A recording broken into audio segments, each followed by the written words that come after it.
Gente, tudo bem? Hoje eu tô aqui pra conversar com vocês por conta de um comentário que me deixaram no vídeo que eu converso com vocês sobre pedagogia ser ou não curso difícil, enfim, me deixaram esse seguinte comentário. Faz um vídeo falando sobre essa questão de nota. Quando eu tiro uma nota baixa na faculdade, eu me sinto burra. E esse foi um comentário que me afetou muito e assim que eu li eu falei, eu preciso fazer esse vídeo. Porque uma das coisas que eu mais odeio no sistema educacional, no sistema mundial, enfim, todo esse sistema que a gente vive atualmente, é a questão da nota. É o peso que colocam em cima da nota. É a responsabilidade e a culpa que as pessoas ficam quando tiram uma nota ruim, quando não corresponde à expectativa, quando repetem de ano, quando repetem uma matéria na faculdade. E isso começa desde, sei lá, o primeiro ano do ensino fundamental, quando você geralmente começa a ter contato com notas na escola, até o momento que você está na faculdade, até o momento que você prestar um concurso e não passar, enfim. Então é uma coisa que atormenta a vida de muita gente durante muito tempo. E mesmo que você seja o caso de uma pessoa que só tira notas boas, que nunca teve problemas com notas, não é possível que alguém na vida nunca sentiu pressão com esse sistema de avaliação que a gente tem, que na verdade nem poderia ser chamado sistema de avaliação. Então hoje eu quero conversar um pouco sobre isso com vocês, porque como vocês sabem, eu faço pedagogia, a gente discute muito isso, inclusive nesse período eu estou fazendo uma matéria que chama Avaliação Educacional, que é justamente discutir de como essas avaliações são feitas, e isso que a gente está fazendo nas escolas, de dar uma prova no final do semestre, isso é justo? O que significa a pessoa tirar 59 e não 6 e repetir de ano por causa de um décimo? Isso é um assunto extremamente importante de ser discutido e de ser desconstruído na nossa cabeça. Eu vou estar falando sobre alguns conceitos que a gente aprende nessa aula, eu vou tentar não ser muito técnica, mas vou usar alguns referenciais teóricos que vão ajudar a gente a pensar mais sobre isso. Segundo alguns autores, existem duas lógicas de avaliação.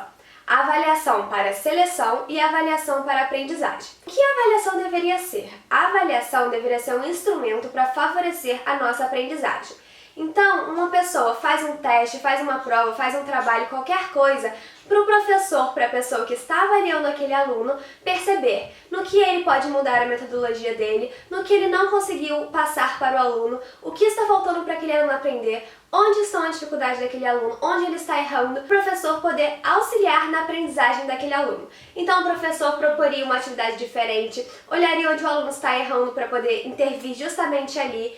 A avaliação deveria ser sempre um diagnóstico, uma forma de você saber o que está acontecendo com aquele aluno, se ele tem uma dificuldade individual, e o que está acontecendo com você, professor, para você poder refletir a sua prática. A coisa que vocês com certeza já devem ter vivido é um professor que deixou a turma inteira reprovada, ou deixou 70% da turma reprovada e atribui essa culpa à turma, atribui essa culpa aos alunos. Agora parem e pensem, vocês realmente acham que um professor que reprova 70% da turma, vocês realmente acham que tem algo errado com a maioria daqueles alunos ou tem algo errado com a forma que o professor passa aquele conteúdo, com a forma que o professor constrói aquela aprendizagem junto com os alunos?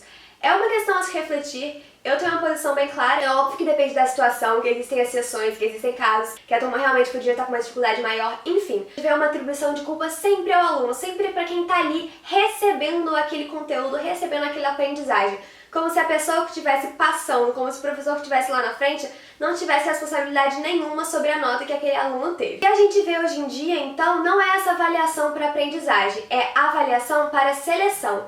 A gente avalia o aluno para falar se ele está bom ou não o suficiente para passar de ano, ou não no nível da turma, se ele pode entrar ou não numa universidade.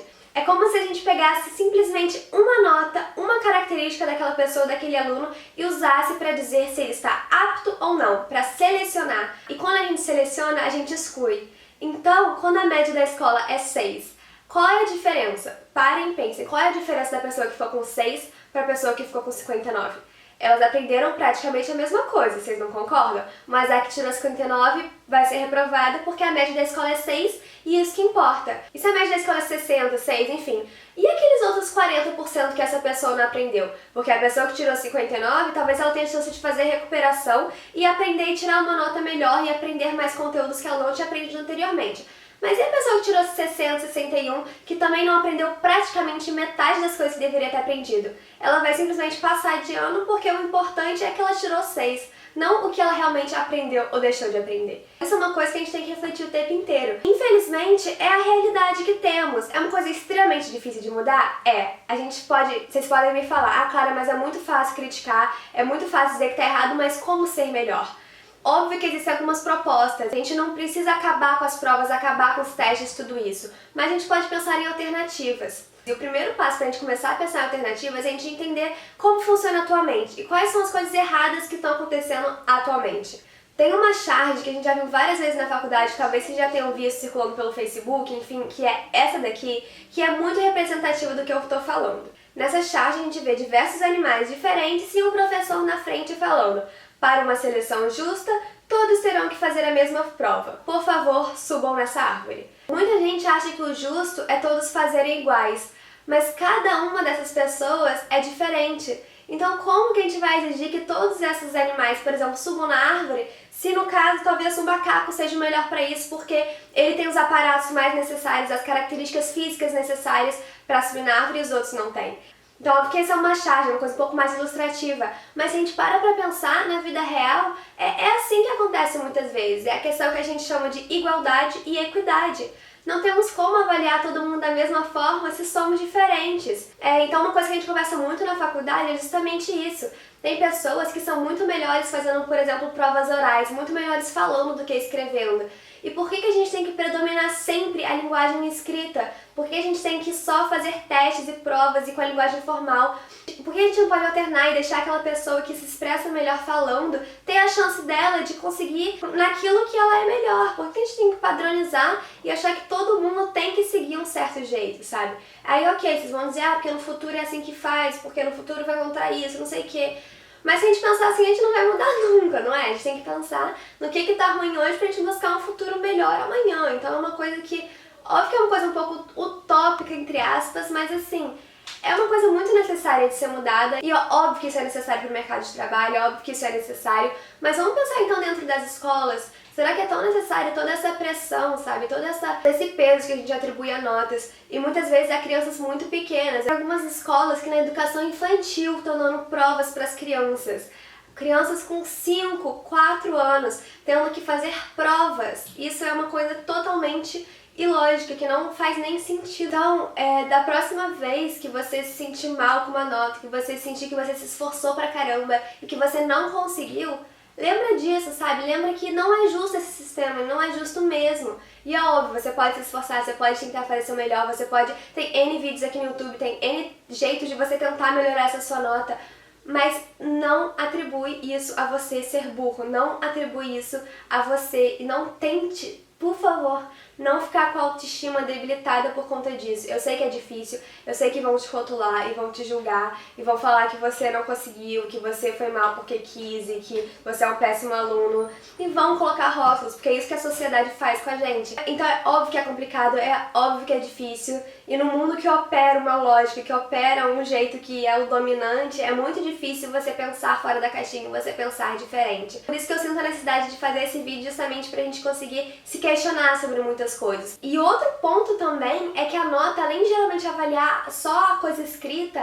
existem coisas que são mais importantes. Então, por exemplo, você tirar um 10 em artes, ninguém tá nem aí. Agora, se você tirar um 10 em matemática, você é muito inteligente, né? Porque existem N tipos de inteligência, todo mundo tem uma inteligência diferente, mas existem certos tipos de inteligência que são muito mais valorizados do que outros.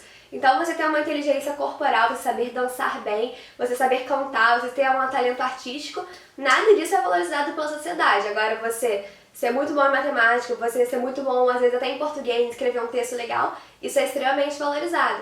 Então sempre quando você se sentir mal, lembre-se disso, todos nós somos bons em algumas coisas e ruins em outras. Quem é melhor nessas coisas que já são valorizadas é muito mais fácil de aceitar, realmente, porque é o que o mercado de trabalho valoriza, infelizmente. Tem que sempre lembrar disso, sabe? Que você é múltiplo, que você tem N coisas incríveis e maravilhosas que deveriam ser tão valorizadas quanto a nota que você tirou no colégio, na prova de matemática ou na faculdade. E assim, lá no nosso curso de pedagogia, muitos professores tentam contornar isso, porque eles são obrigados a lançar uma nota. Mas como vamos compor essa nota de uma forma que seja um pouco mais justa? Então, por exemplo, uma professora minha uma vez fez uma avaliação final que tinha uma parte escrita, uma parte oral, uma fotomontagem e um mapa conceitual. Então, assim, vamos tentar colocar outras habilidades aí dentro, vamos tentar compor essa nota com um trabalho em grupo, que você vai construir esse trabalho. Vamos tentar dividir e fazer essa nota em vários momentos pra gente realmente avaliar quanto a pessoa tirou, quanto a pessoa sabia aqui, quanto a pessoa sabia aqui, ver quanto ela aprendeu, ao invés de fazer uma única avaliação no final que vale 10, se a pessoa tiver num dia mal, ela vai tirar 5 e vai ser reprovada, sabe? Tentar fazer umas avaliações mais contínuas, mais formativas, para a pessoa aprender e para o professor aprender também, ao invés de uma avaliação simplesmente para você selecionar, simplesmente para passar de ano. É óbvio que existe algum jeito de você contornar isso, por mais que seja difícil, sabe? Enfim, pode parecer que não tenha tido uma ordem tão lógica assim nesse vídeo, mas eu espero que vocês tenham entendido a mensagem que eu quis deixar e o debate que eu quis propor aqui. Então eu quero muito que vocês escrevam aqui embaixo a opinião de vocês, se vocês concordam ou não comigo, né? Porque obviamente esse é o meu ponto de vista, é o ponto de vista de muitos educadores que eu gosto, enfim. Então se você tem um ponto de vista diferente ou se você concorda comigo, escreve aqui embaixo pra gente poder continuar debatendo de uma forma saudável nos comentários, tá bom? E se vocês quiserem mais vídeos sobre esses temas, vocês podem escrever aqui embaixo também, que eu adoro conversar com vocês sobre isso, tá bem? Beijão e até a próxima!